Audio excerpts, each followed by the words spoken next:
Quase. Bom, vamos lá, Márcia, fica à vontade. Bom, eu acho que eu começo. Isso, a Rosana começa. Gente, boa noite a todos.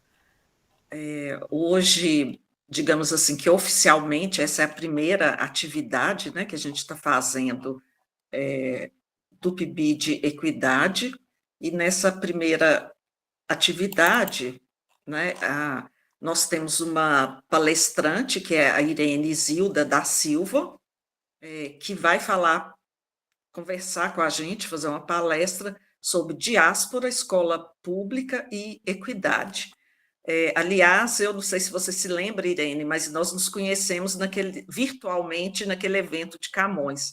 Você foi a mediadora da minha mesa. Então, a Irene, além de competente, é uma simpatia. E nós agradecemos, né, pela sua disponibilidade de estar aqui conversando com a gente hoje, inclusive porque você é professora também, nossos alunos serão professores, nós todos estamos nesse caminho, né? E esse PIB de Equidade, ele se propõe aqui, né, pelo menos na UFVJM, a proporcionar aos estudantes, aos PIBidianos, experiências práticas pedagógicas desde o princípio do curso, desde o primeiro período, né, na própria escola de educação básica. Então, eu passo a palavra para o Márcio vai apresentar a nossa convidada. Agradeço aos alunos também pela participação, tem uma listinha de presença ao final, tá, gente? Que é importante avisar. E bem-vindos a todos e boa noite, Márcio, à vontade. Obrigado, Rosana. Mais uma vez, boa noite a todos e todas aqui presentes.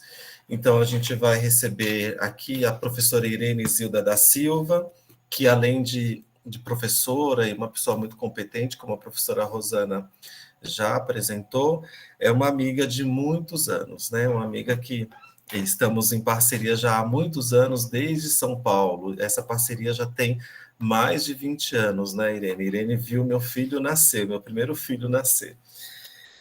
A Irene, ela é formada na área de letras e também de pedagogia, né? Ela é mestre na área de linguística aplicada e estudos da linguagem. Ela estudou na Pontifícia Universidade Católica de São Paulo. Ela foi orientanda da grande especialista da área, né, a professora doutora Maria Antonieta Alba Celani, que é um pouco, acho que o Carlos também vai conhecer um pouco mais, né, porque também ele é dessa área, viu, Irene, de linguística aplicada. E a Irene, ela trabalha com essas questões, né, de educação antirracista, de equidade, trabalha com questões das diáspora, né? E tem uma grande experiência nessa área, além de ser também pesquisadora, né? Dentre vários temas que ela estuda, ela também faz parte do grupo de pesquisa Teolinda Gerson, é um grupo que eu sou líder, né? E é um grupo que já está oficializado também na UFVJM, e está credenciado pelo CNPq. E só para não se alongar muito nessa apresentação, né, que tem muito a ser dito sobre ela, ela também é uma das pareceristas, né, oficiais dos Cadernos Negros. Os Cadernos Negros, que é uma publicação que já está com 45 anos, né, Irene, se eu não me engano, se qualquer coisa você me corrige, né? Os Cadernos Negros, eles saem anualmente.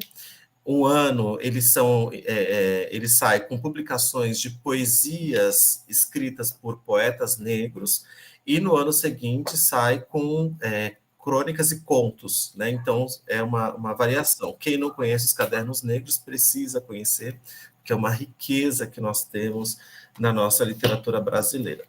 Bom, dito isso, sem mais delongas, eu passo para a professora Irene, que pode também complementar, viu, Irene, a sua apresentação. Como a Irene é muito amiga, muito próxima, né? Então eu nem vou ser tão formal aqui com ela. Obrigado, Irene.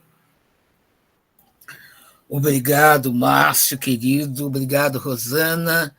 Bom, eu peço licença aos meus mais velhos e aos meus mais novos para adentrar, né, esse quilombo, como eu costumo dizer, que é sempre um prazer muito grande aprender, né, com todos vocês e aprender com esse estado tão maravilhoso e tão gostoso que é a região do Vale do Jequitinhonha, da qual eu, há muitos anos atrás, participei vários anos do Festivale, que era um festival, a Rosana talvez conheça, um festival de literatura e cultura que acontecia, a gente ficava acampado e hospedado nas escolas públicas, né? E ele acontecia em várias cidades do Vale do Jequitinhonha, que, se a minha memória não falhar, deve ter em torno de 54 municípios ou mini-cidades. Então, é um prazer muito grande, eu fiquei muito feliz, né, quando o Márcio pôde aí compor a equipe de vocês, tenho certeza que é uma riqueza muito grande e uma oportunidade muito grande para que a gente vá aprendendo e dialogando.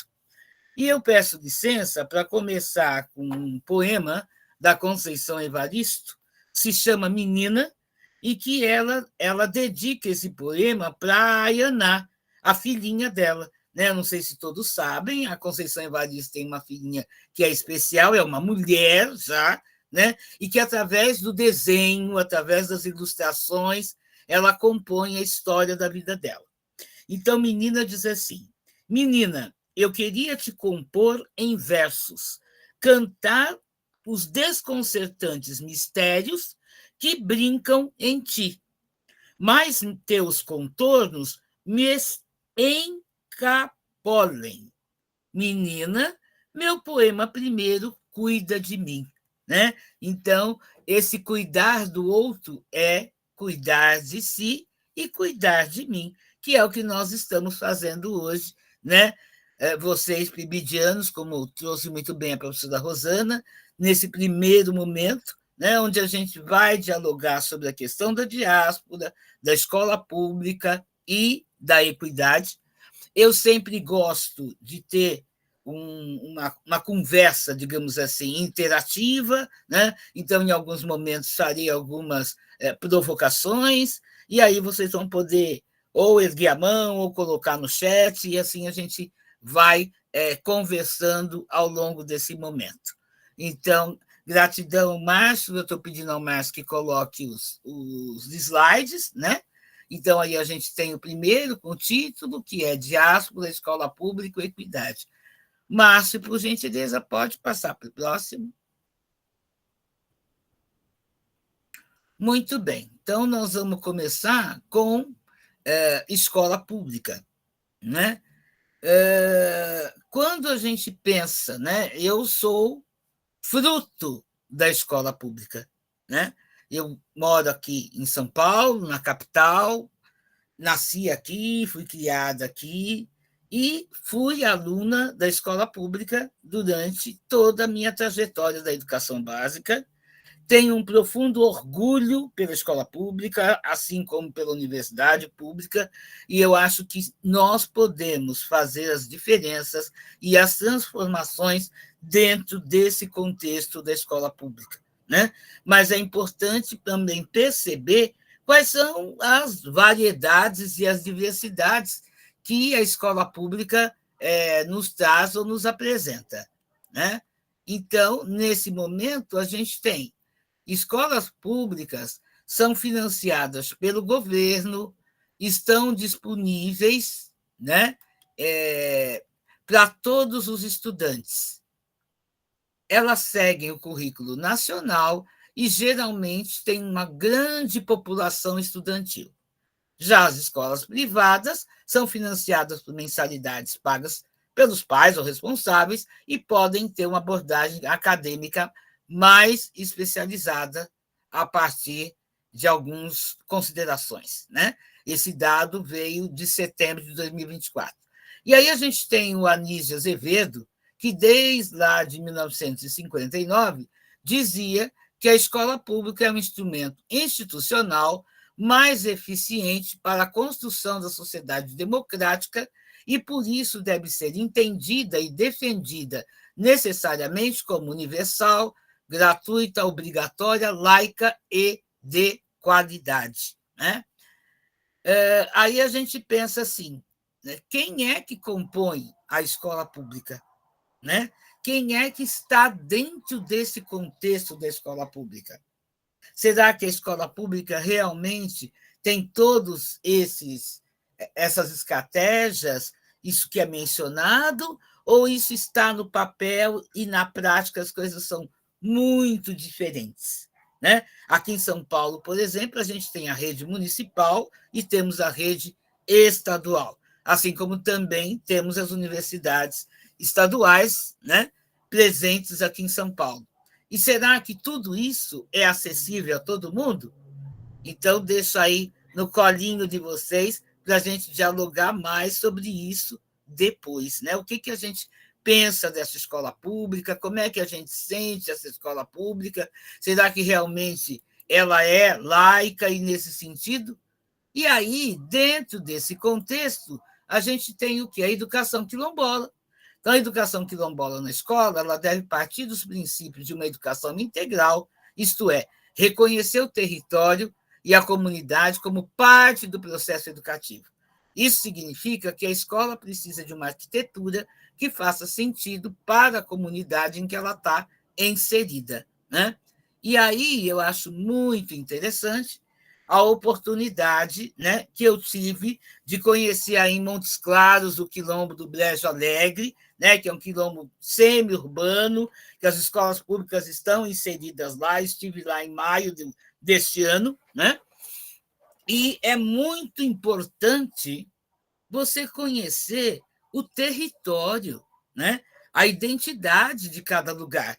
Então, trazendo para o contexto de vocês, que sei que uma boa parte dos que aí estão são de comunidades quilombolas, né? Então, se a gente pegar cada cantinho do Vale do Jequitinhonha, cada cantinho tem uma territorialidade, cada cantinho tem uma historinha. Se formos ouvir os nossos mais velhos da região, vamos ouvir histórias muito interessantes. E a oralidade, ela compõe a história de vida. E isso precisa adentrar a universidade. Vocês vão ser futuros professores. Então, vai ser muito importante poder ouvir os seus alunos, desde os pequenininhos até os adultos, porque a escola pública ela se constrói a várias mãos.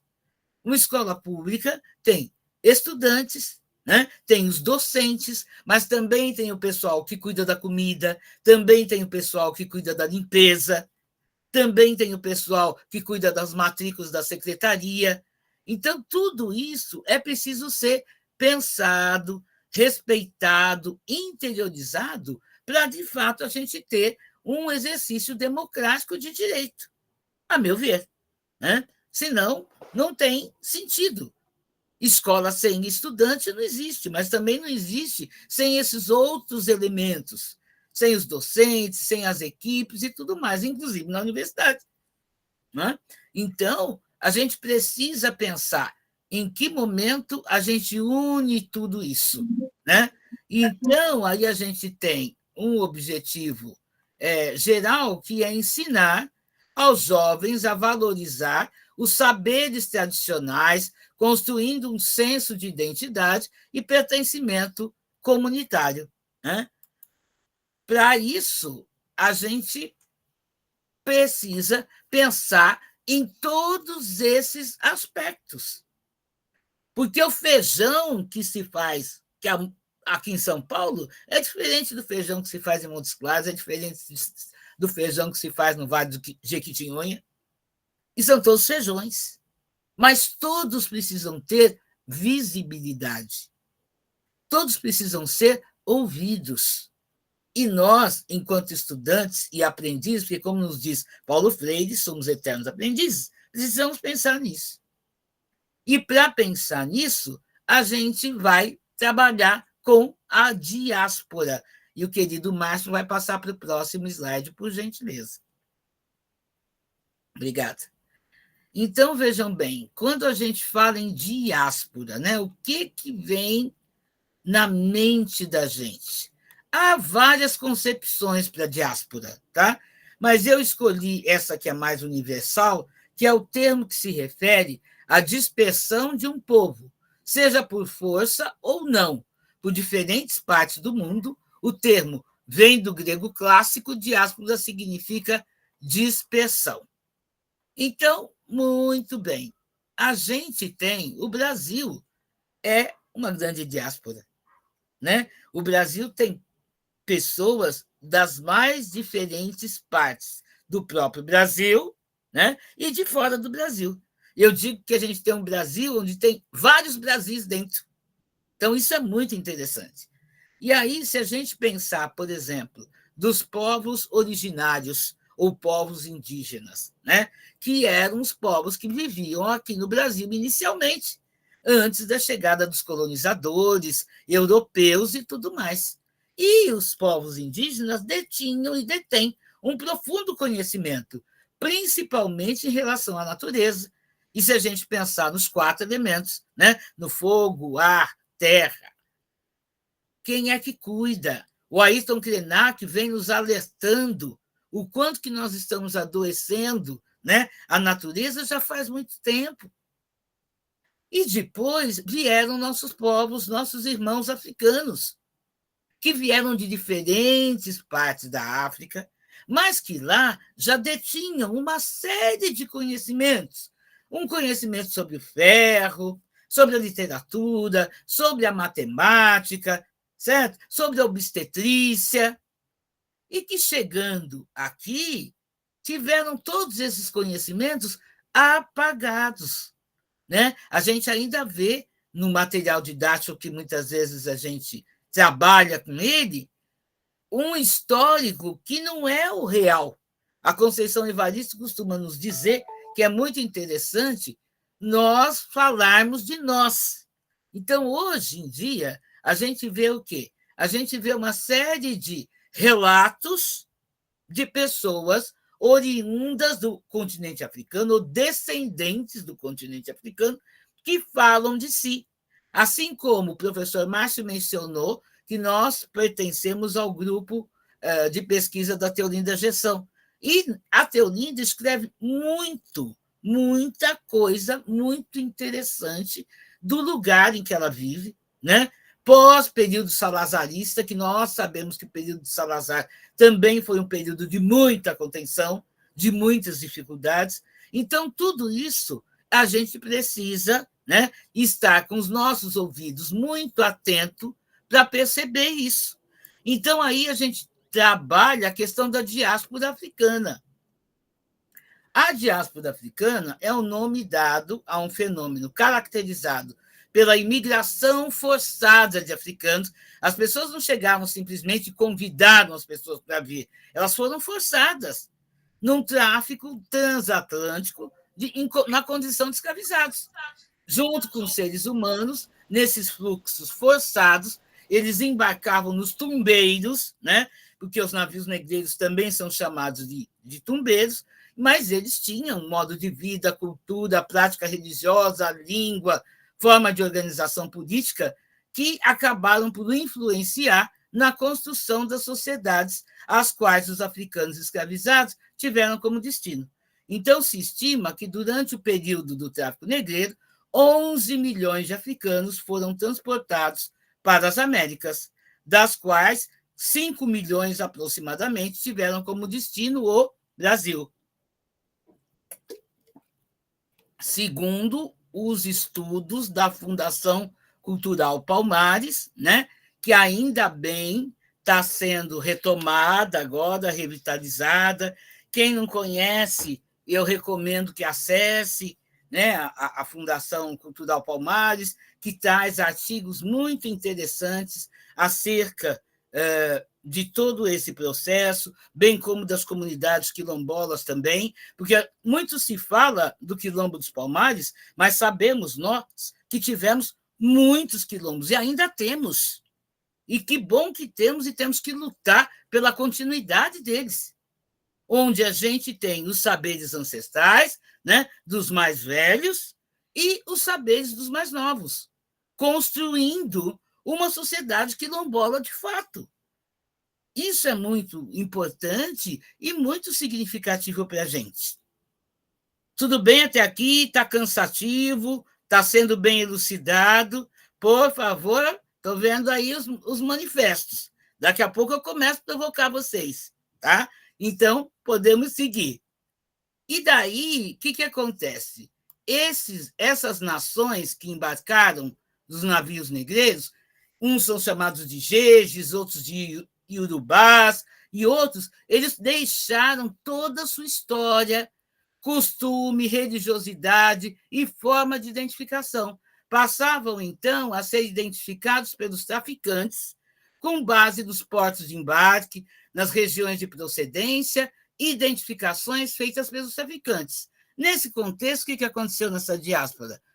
Mudaram as configurações. Então, os bantus ou bantus são povos provenientes do centro-sul do continente africano, os nagôs são povos de língua iorubá, os minas são provenientes da costa da Mina, além disso, tem os crioulos, que são escravizados nascidos na América, enfim, é um contexto da estrutura afrodescendente muito diferente. E aí a gente tem um documentário que se chama Rostos Familiares, Lugares Inesperados, uma diáspora africana global, que está no YouTube, que tem durante 33 minutos, a cineasta e antropóloga Sheila Walker, ela conta como centenas de milhares de africanos foram arrancados da sua terra natal durante os anos ao longo da escravidão. E aí, para provocar a gente um pouquinho, eu coloquei no terceiro slide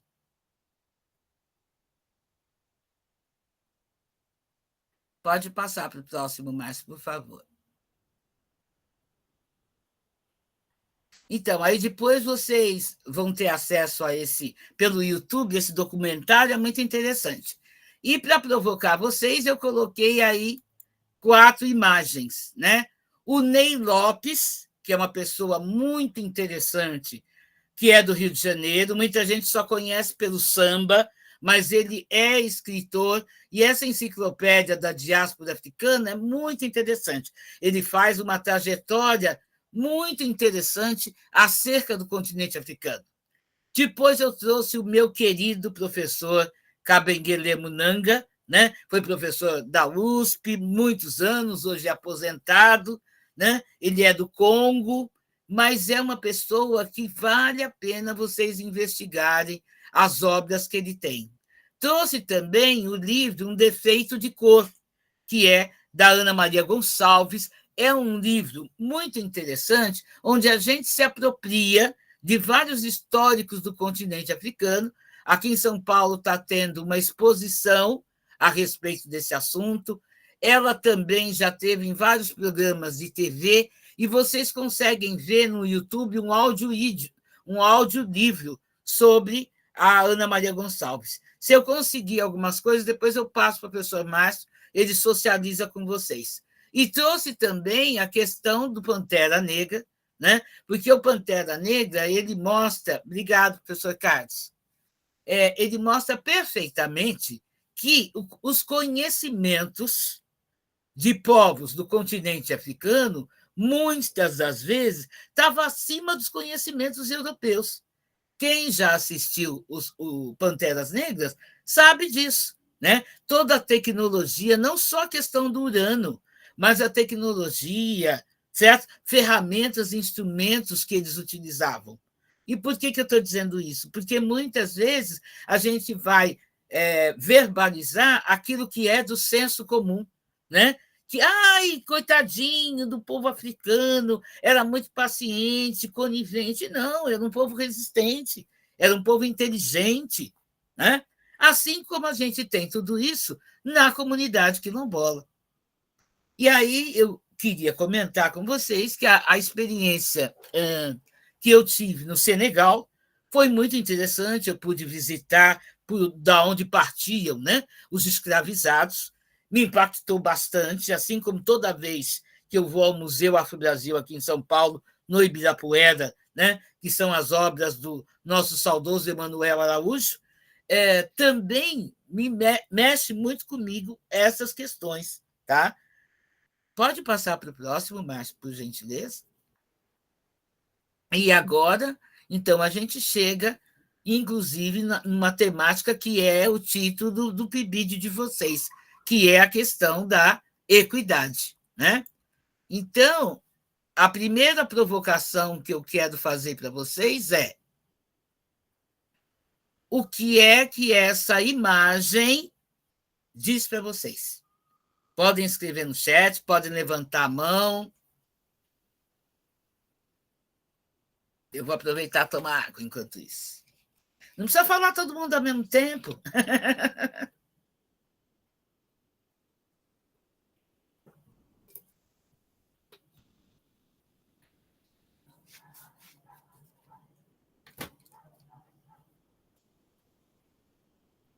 Acho que está todo mundo. Gostaria de falar. Posso? Pode, Ellen. Então, gente, essa imagem é uma imagem muito impactante e forte, né? É uma imagem que eu vi no meu ensino médio, quando eu estava estudando, né? E foi ali que eu aprendi a diferença de igualdade e equidade, né? Porque sempre quando a gente tinha os nossos trabalhos nas aulas de ensino religioso, a gente sempre falava muito de igualdade para todos, igualdade para todos. E quando a gente vê essa imagem, né? Ela explica para a gente, assim, o que é igualdade, o que é equidade. Eu acho que partindo, né, do meu lugar de fala como estudante da licenciatura em educação do campo, né, eu vejo que o nosso curso é uma proposta de equidade, né, que possibilita que a gente, alunos do campo, consigamos ter as mesmas oportunidades, né, talvez não as mesmas, mas algumas oportunidades em comum com outros alunos, e assim na sociedade, né, porque o nosso curso também, ele é majoritariamente de alunos pretos, né, alunos negros, então eu acho que essa foto, né, ela dialoga bastante isso com os princípios do nosso curso e com o que você, Irene, falou para a gente. Muito obrigada, Ellen, muito pertinente seu ponto de vista, uma contribuição muito interessante. Eu acho que Valderez, se estou pronunciando corretamente, ergueu a mãozinha. Por favor, a palavra é sua. É Valderes, mas tudo bem. Me perdoe, Valderes. Tranquilo. Primeiramente, agradecer, né, aliás, uma boa noite a todos, todas e todes, né? Agradecendo aí a sua aula, né, aqui para a gente. Eu acho que isso contribuirá bastante para o nosso crescimento, né, tanto, né, enquanto futuros educadores, né, mas também enquanto pessoas já no espaço, né, como né, bem traz aí a companheira, né, o nosso espaço de fala, né, enquanto estudante de uma licenciatura, né, que visa fazer, né, trazer um olhar mais aprofundado, né, trazer um olhar, né, realmente construtivo aí para nossa realidade, né? E assim, né, essa imagem, assim, acho que ela, né, realmente ela trata, né, de forma bem, né, ela traz para a gente, né, o que é, de certa forma, né, equidade, né, e mostrando para a gente, né, que principalmente, né, o cenário em que nós encontramos hoje, né, no Brasil, né, no combate, né, ao racismo estrutural, né, no combate ao preconceito, no combate, né, principalmente à falta de assistência, né, e aí eu falo, né, de um espaço, né, da educação, principalmente. Acho que assim essa imagem ela retrata bastante isso, né? Ela traz uma visão bem, né, de muita qualidade para a gente tentar enxergar isso. E aí, assim, né, eu, né, enquanto estudante, da licenciatura em Educação do Campo, eu estou nesse caminho, né, enquanto participante de movimento social, né, enquanto membro da Federação das Comunidades Quilombolas do Estado de Minas Gerais, da Nigolo, né, e quilombola, né, jovem quilombola, eu tenho traçado esse caminho de ter um olhar mais atencioso, né, para esse tipo de processo formativo, né? Como que a gente se coloca no espaço de entender, né, do nosso cenário, né, entender a nossa realidade e conseguir ver a equidade nisso, né, ou conseguir ver qual que é a igualdade, né, e qual que é equidade. Não sei se eu estou me fazendo entender, mas é numa visão muito de tentar explorar, né, essa riquíssima, né, visão e necessidade também da gente trabalhar aí a nossa realidade num cenário que trata assim de forma bem prazerosa aí, né? O nosso tema integrador do semestre, né, trata muito bem o que a gente está vivendo, né? A questão do racismo estrutural, né, a questão da equidade, da educação básica, né, da educação popular. E você trouxe uma coisa muito interessante, a questão da educação quilombola, né? A gente tem tentado, né, traçar aí várias formas de realmente efetivar, né, a educação escolar quilombola dentro dos nossos quilombos, né? E para isso, a gente tem que parar de pegar pessoas de fora do quilombo para vir dar aula, né, para o quilombo, né? Como que a gente trabalha isso, né? Como que a gente consegue realmente colocar educadores quilombolas, né, como educadores dos nossos quilombos, né? Então, só para tentar contribuir dessa maneira, né, e dizer que, assim, muito feliz por estar tendo essa aula, né, com você, e essa oportunidade, né, de fala nesse espaço tão diverso. Muito obrigada, suas contribuições são muito valiosas, e essa preocupação que você traz, né, de trazer os professores quilombolas para esse contexto escolar da educação básica é um exercício da equidade, né?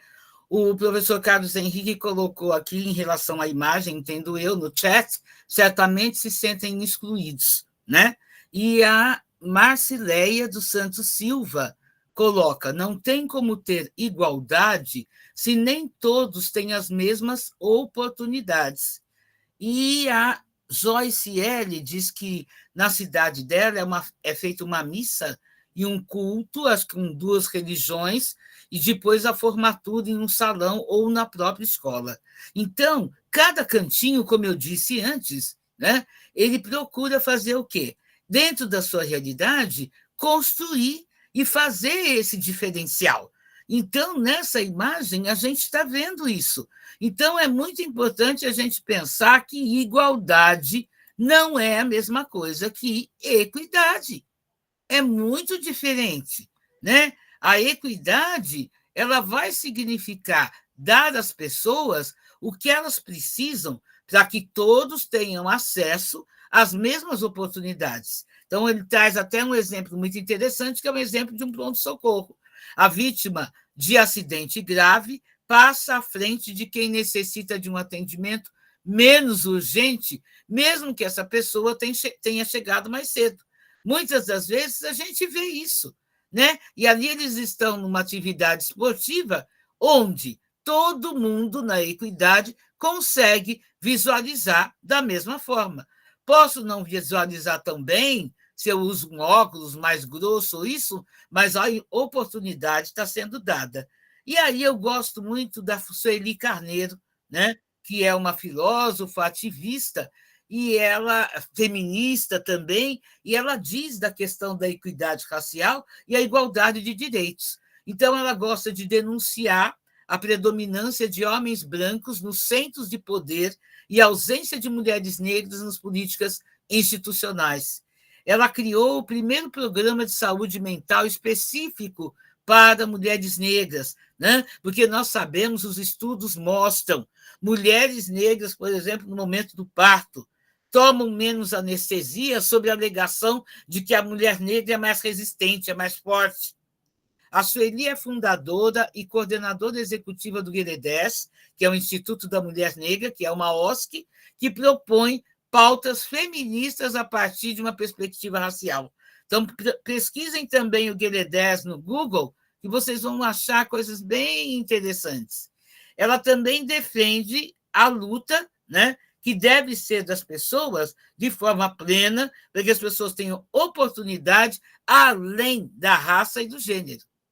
Ela também nos diz que é preciso lutar para frear a violência histórica do racismo e que o avanço da luta depende da capacidade organizativa, de mobilização e incidência política. Vocês mesmos estão dizendo aí do movimento de mobilização que vocês estão tendo nas comunidades quilombolas de vocês, da educação do campo. Ela também nos fala do dispositivo de racialidade como um mecanismo que determina quem deve viver e quem deve morrer. Porque a gente vê, principalmente aqui em São Paulo, por exemplo, o número de jovens que estão sendo, né, assassinados ou vítima do despreparo, né, da equipe policial que a gente tem. E aí, na maioria das vezes, quem é que está na comunidade carcerária? Negros e negras. Né? Quem está morrendo por bala perdida ou coisas que o valham? Negros e negras. Então, isso precisa ser analisado e estudado. Não dá para dizer que isso não acontece. Né? Baseado no contrato racial e funcionando na lógica racista do biopoder, o dispositivo de racialidade determina que quem deve viver, quem deve morrer, inscrevendo a negritude sobre o signo da morte, enquanto promove a manutenção da vida em branquitude. Então, a gente precisa, né, procurar caminhos para pensar nessa diversidade. E o caminho do PIBID é um deles, né, que a professora Rosana, o professor Cássio, o professor Márcio estão fazendo, é um deles. O que vocês fazem na comunidade quilombola também o é. Então, cada um procura o seu caminho para fazer essa diferença. Né? A literatura nos mostra muito isso. Pode passar para o próximo slide, Márcio, por favor. Então, a nossa preocupação é oferecer oportunidades no respeito da equidade e da igualdade, para que a gente realmente faça a diferença. Eu e o professor Márcio, a gente trabalhou muito tempo junto aqui em São Paulo, também na escola pública, na educação básica, e também numa universidade, coletivamente a gente trabalhava, e a gente sempre colocava isso para os alunos. Sabe? Você precisa, né, respirar fundo, encher seu tórax e ir à luta, ir em frente. Não dá para a gente ficar sentado, né, como coitadinho, ninguém me ama, ninguém me quer. Vai à luta, é fácil? Não é. Cada um de nós teve muita dificuldade para chegar onde a gente chegou. Mas se a gente chegou, vocês também podem chegar. É só acreditar, lutar, escolher as ferramentas certas para fazer essa diferença. Né? Pode passar para o próximo slide, Márcio, que eu acho que são as minhas referências. Né? E aí, agora, a gente parte para bater mais papo. Já falei quase meia hora, não é um monólogo, né? Eu quero provocar vocês com algumas coisas, certo? Uma das provocações que quero fazer é: a escola pública é para quem e de quem? Obrigado, gente. Muito obrigado, professora Irene, pela exposição, né? A gente esperava que fosse algo simples, mas que pudesse comunicar diretamente, né, aos nossos alunos, né, essa é a nossa realidade que nós estamos trabalhando. Como eu disse para você, né, a maioria dos nossos alunos são de quilombos, então achei bem interessante essas contribuições que você trouxe, que faz a gente pensar um pouco essa realidade, né, na qual nós estamos inseridos aqui no Vale do Jequitinhonha e nas cidades vizinhas também. Eu não sei, Carlos, se tem alguma pergunta aí no chat para passar para a professora Irene, mas enquanto isso, eu queria pegar aqui só um poema do Caderno Negro número 45, né, que foi publicado esse ano, e aí, a partir disso, a gente também abre para discussão, só para fazer um pequeno fechamento, professora Irene, dessa fala sua, né? O nome do poema é Preta Solo, e é da Alcideia Miguel. Está na página 34 do volume 45 dos Cadernos Negros. Menina preta do cabelo armado, chorava de dia e de noite também. Os seus colegas zombavam de ti, a tua cor não agradava a ninguém. Segura de si, tomou a decisão, armou o cabelo com o turbante, olhou no espelho, estima elevada. Sentiu-se chique e bem animada. Então foi crescendo, olhando a vida, seus olhos se abriram para ver o amor, formosa mocinha, e a paixão que tinha já se misturava com tristeza e dor. Tornou-se mulher, aboliu as rejeições, em seu dia a dia enfrentou os revés, o errado, o certo, veio a maturidade, a barriga, a filha e amor de verdade. E na escalada buscou um parceiro para levar a carga com toda a bagagem. Não achou amor e nem sensibilidade. Assim, Preta Solo seguiu sua viagem. Alcideia Miguel. Carlos, passo a palavra. Gratidão. Disponha. Ué, tem mais uns comentários aqui, sim, que eu acho que merecia a gente trazer para o diálogo, né? Primeiro, acho que surgiu essa questão da religião e da diversidade religiosa, né? Que a gente pode dar uma atenção. Tem a colega que relata, a Jane primeiro, né? Que começou comentando que a escola lá na região dela faz formatura na Igreja Católica apenas todo mundo, todos os estudantes. Aí ela questiona a cidade do Estado. Aí com que a Orlandina vem comentar depois, então, que no caso de São Gonçalo, tem uma igualdade na medida que os estudantes podem participar de uma missa e um culto, considerando também que só tem aí o cristianismo, né? Os evangélicos e os católicos. Bem, eu acho que seria a gente gostaria de algum comentário nesse sentido também, inclusive sabendo que as religiões afro-brasileiras, né, estão cada vez sendo mais embranquecidas, né? E qual seria o nosso papel, então, também nessa questão, né? Bem, eu não sei, né, exatamente qual foi a motivação que as alunas colocaram ali, né, mas se colocaram é porque fizeram uma ligação com a equidade, né? Se vocês puderem comentar, a gente agradece.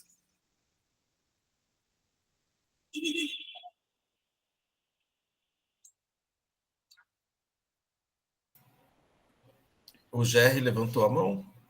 Irene também, se quiser comentar esse ponto. Gerry? Pode falar, Gerry. Se for o mesmo tema, a gente pega você, senão a gente muda. Pode falar. Na verdade, não seria esse mesmo tema, não. É porque só queria que a gente... É porque recentemente eu vi uma pesquisa mostrando, se não me engano, não sei se foi o Datafolha, que fez que 70% dos pardos não se identificam como pessoas negras. E a gente sabe, pelo contexto histórico, que se você é pardo, você é negro também, né? Eu queria entender qual que poderia ser uma estratégia da gente trabalhar isso com essas pessoas, né, que não se entendem como pessoas negras, sendo que elas são, sim, pessoas negras, né, mesmo que são pessoas pardas, né.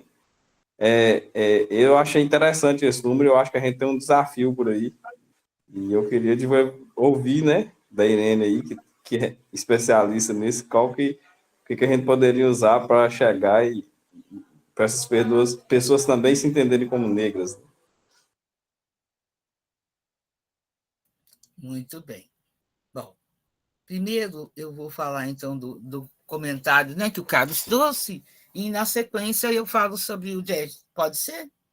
Então, em relação a essas questões, né, das religiosidades, né, a gente fala sempre que a escola pública precisa ser laica, não é? Então, é importante, independente, né, da filosofia religiosa que eu professe, eu preciso, né, respeitar todas as outras denominações religiosas. Eu, aqui em São Paulo, trabalho com formação de professores, né? E, num dado momento de uma conversa com professoras da educação infantil, por exemplo, eu pontuei a elas, falei, então, porque a professora falou, mas a gente às vezes tem algumas dificuldades. Aí o que ela me trouxe? Né? Eu falei, então, aí você tem uma criança negra, né, que tem uma guia no pescoço, uma criança não negra que tem uma imagem de Nossa Senhora Aparecida no pescoço, uma outra criança que tem a simbologia do Ramadã, né, porque são muçulmanos. Aí ela falou, eu me sinto confortável em abraçar a criança que está com a imagem de Nossa Senhora Aparecida. Falei, bom, então, não são todos seus estudantes? Ou você abraça a todos, ou você não abraça nenhum. Porque dentro do espaço escolar, você tem que ser laico. Não importa a religião que você professe, mas ali é preciso que você saiba respeitar o diferencial, porque você está mostrando para a criança que dentro de uma sociedade, dentro da comunidade, é possível, né, conviver com tudo isso. Então, eu acho importante, por exemplo, quando a gente vai trabalhar com formatura e tudo mais, ouvir os estudantes, para que a gente saiba o que é mais confortável para a equipe. É um trabalho de formiguinha? É um trabalho de formiguinha. Não é do dia para a noite que a gente vai conseguir que essas coisas aconteçam dessa forma. Muitas vezes, na educação básica, nós sempre procuramos organizar formaturas nas escolas justamente para evitar esse tipo de situação que muitas vezes é constrangedora para a parte dos nossos alunos, principalmente se nós somos de comunidades quilombolas ainda mais. E a questão do Jerry justamente é assim. Primeiro, essa questão de pardo, né, ou pessoa de cor, isso é proposital, né? O colonizador, né, a branquitude, ela faz uma provocação no sentido de deixar as pessoas pardas no meio do caminho, né? E como tem aquela estatística do IBGE, pardo e preto, muita gente tem dificuldade de se enxergar como negro, porque se enxergar como negro dói, gente. Não é fácil. Tem um livro da Neuza Santos que chama Tornar-se Negro, e ela traz justamente sobre isso. Não é fácil se assumir enquanto negro, independente da tonalidade da nossa pele. E isso não é do dia para a noite. Então, as pessoas pardas precisam ser, não digo convencidas, mas é importante que a gente traga um diálogo. Eu acho que um dos caminhos é começar pela árvore genealógica da própria família. Então, quem são os seus avós? Quem são os seus pais? Vieram da onde? Né? Qual o tom de pele que eles têm? Que hábitos eles têm? E daí você vai mostrando para as pessoas que ser pardo é ser negro. Porque, assim como todas as outras cores, o negro tem vários tons de pele. Né? É muito interessante. Eu mesmo já vivi isso, gente. As pessoas falam assim para alguém assim, você conhece a Irenizilda? Quem é a Irenizilda? Aquela menina de cor. Que cor? Cor-de-rosa? Azul? Cinza? Não, é aquela menina negra ou aquela mulher negra. Eu me lembro de quando criança, né? Eu cheguei em casa aos prantos. E aí minha mãe falou, por que você está chorando? Eu falei, mãe, porque eu vim pela avenida e as pessoas me chamavam de fundo de panela, resto de incêndio, macaca e outras coisas mais. Falou, pois então, onde mora a macaquinha e os filhinhos? Na árvore. Nós moramos na árvore? Não. Então, você vai dizer para as pessoas que você não é uma macaca, você não mora na árvore. Foi a escolha que ela teve para explicar para uma criança de 6 anos, 7 anos, o que era esse contexto. Né? Hoje eu sei que isso me empoderou muito. Então, a gente precisa, dentro da realidade da gente, achar caminhos, indicar leituras, como esse poema que o professor Márcio brilhantemente leu para a gente. Então, não existe uma receita, porque não tem receita de bolo, né? Mas a gente, dentro da nossa realidade, vai começando a conversar com as pessoas no sentido de mostrar a elas o que significa ser pardo, que é também ser preto, ser negro. Espero ter contribuído de alguma forma, trazido aí à nossa luz o que a gente estava discutindo. Obrigada, passo a palavra, professor Carlos, professor Márcio. Só um comentário, obrigado, Irene. Essa sua fala me lembrou até do Caderno Negro número 38, que tem o conto da Silvana Martins, aquele bem emblemático que a gente até trabalhou muito, né? A Menina Lápis de Cor, né? Que vai mostrar essa questão de que há negros de vários tons de pele, né? Então, muitas vezes a gente vê esse problema do racismo até dentro do próprio grupo, né? Porque não reconhece o negro de pele branca, né? De pele clara. Ontem mesmo eu estava conversando com os alunos, né?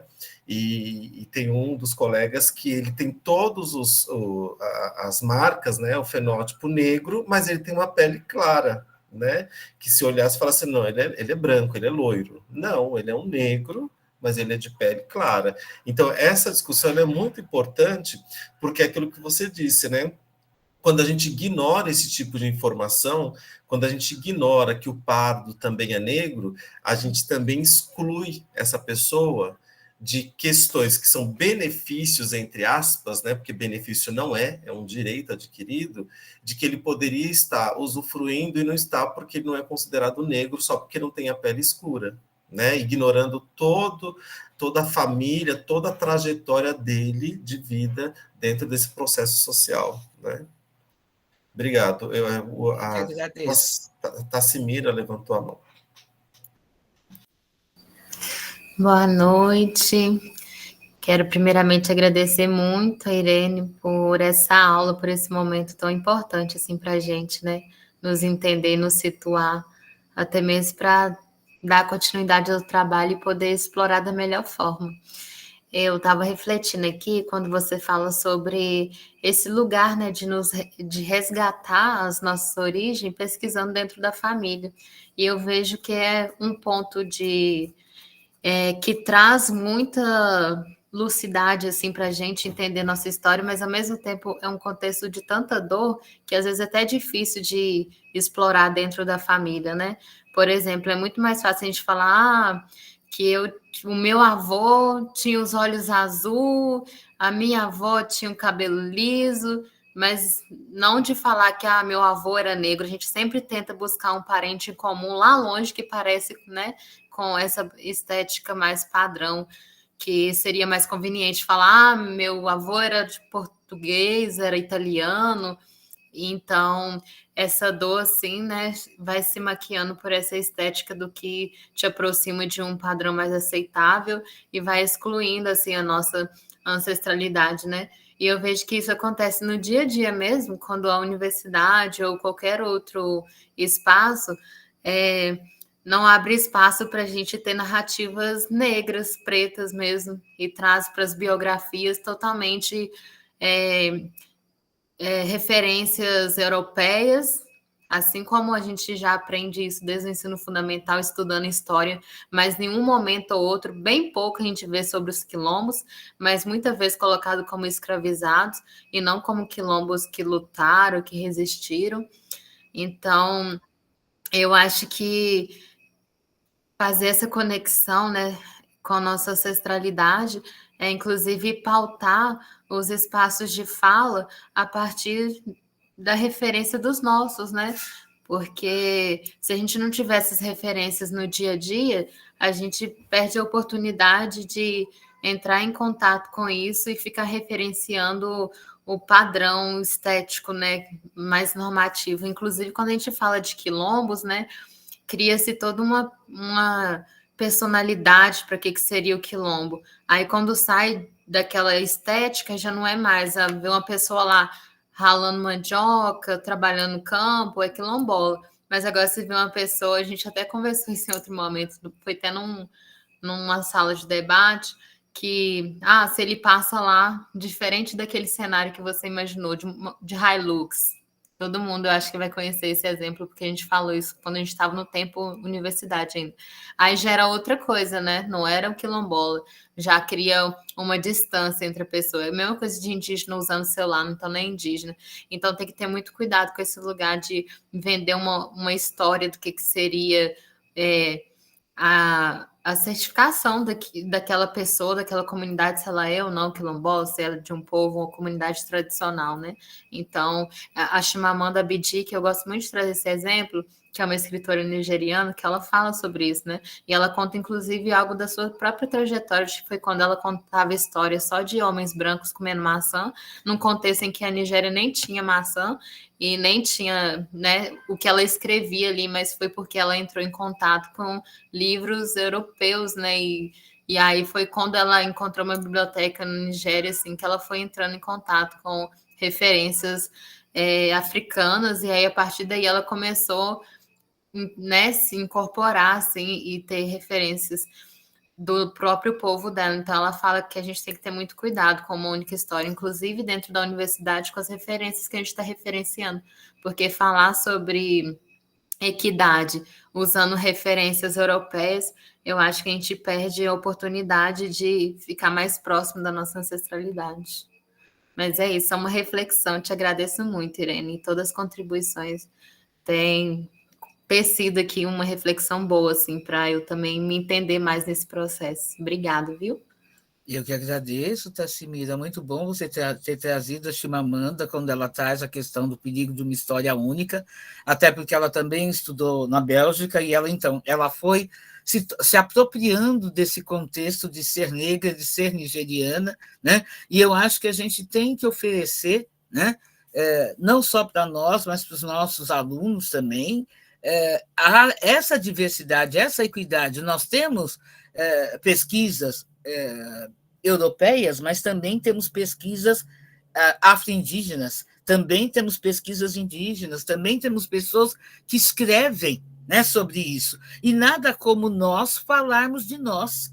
Então, é muito importante tudo isso que você trouxe, e nesse dia a dia, sim. Né? E é interessante porque a questão, por exemplo, do racismo não é uma questão só do negro, é uma questão de todos nós.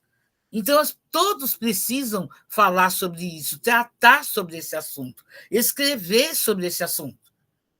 E não é porque você vê uma pessoa quilombola, né, vestido com uma roupa diferenciada que você não vai reconhecer aquela pessoa como quilombola. Ela não é quilombola pela roupa que ela veste, ela é quilombola pela identidade que ela carrega, pela história de vida que ela carrega. E muito obrigada. Acho que agora é Luciene Aparecida, parece que levantou a mão.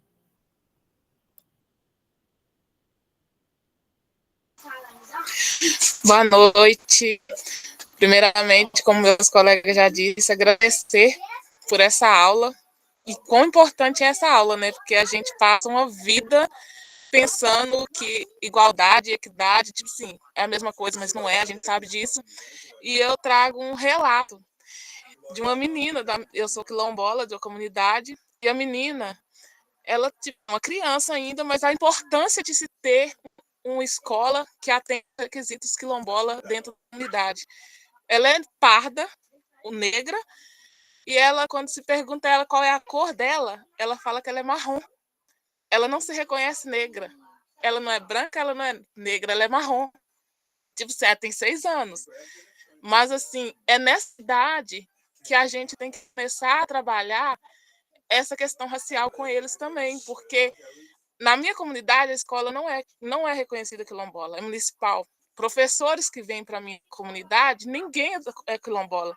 Então não se tem a necessidade de estudar com as crianças o ser quilombola, a questão racial, até a questão de cor.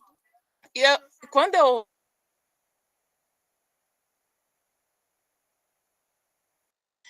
não é só ela que é assim, mas outros meninos vão começar a pensar a mesma coisa e vai crescer pensando assim. E não, nós somos negros, Não é porque você é mais claro que você não é negro. Nós somos negros. Eu fiquei pensando, vamos ter que buscar isso. E quando você traz essa fala da escola quilombola, da característica de atender as comunidades, eu falei assim, não, é interessante, porque a gente precisa pensar muito nisso. E a gente está no cenário, num município, não só no município, no Brasil, que é racista. A gente sabe disso, passa por isso sempre. E eu gostei muito de ouvir isso. Agora é pensar como chegar lá na frente, como trazer isso mais para a minha comunidade, pensando como enraizar isso nessa escola, que os meninos entendam que eles são negros.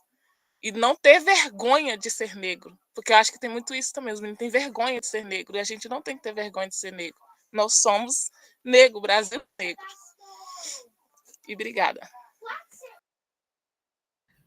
Eu que agradeço, Luciene. Se eu posso contribuir de alguma forma, tem um livro da escritora Kilsan de Oliveira que se chama Com Que Penteado Eu Vou.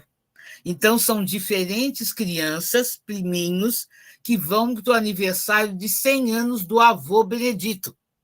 Tá? E aí ela traz crianças com vitiligo, crianças com cabelo mais liso, crianças com cabelos mais cacheados. Então, eu acredito que sempre que você traz essas imagens que referenciam, né, crianças de diferentes tons de pele, vivendo numa sociedade, isso nos ajuda a quebrar um pouco desses estereótipos. Então, acho que o caminho, como a gente trouxe já outra vez, da literatura e da leitura, eu acho que é esse. Se eu posso sugerir alguma coisa nesse sentido. E também, se você acessar a página da Prefeitura do município de São Paulo, você vai ver que a gente tem o currículo da cidade e tem tudo em PDF. Tem o currículo da cidade, tem os povos tradicionais, tem os povos originários, tem os povos afro-brasileiros, e lá também tem menções a obras diferentes, a comunidade quilombola também. Talvez aí possa nos ajudar de alguma forma. Eu acho que é isso. Obrigada, passo a palavra. Márcia.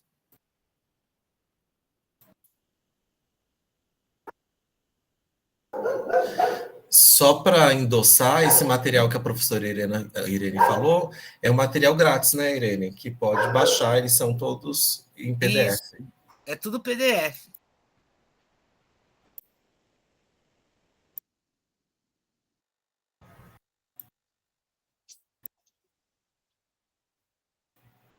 Carlos, Rosana. Bem, eu acho que a gente já teve mais alguns comentários aqui com relação ao não reconhecimento, então, né, de privilégios, por exemplo, que a Larissa comentou, Larissa Manoeli. É diferente, contudo, a visão das pessoas em relação à igualdade e equidade para uma população que, por muito tempo, foi privilegiada. Não aceita a equidade, procurando argumentos tais como dizer que não são privilégios. A Jane complementa, sem equidade, a igualdade é um discurso vazio. E o Valderes vem comentar o que o Luciene falou, né? É muito importante que nossas crianças sejam educadas da maneira que trabalhem sua identidade. Porém, temos que reivindicar a educação quilombola, a educação étnico-racial dentro das escolas e nas comunidades. Eu acho que podemos terminar com esses comentários e partir para a explicação de tarefas daqui a pouquinho. Fique à vontade para comentar.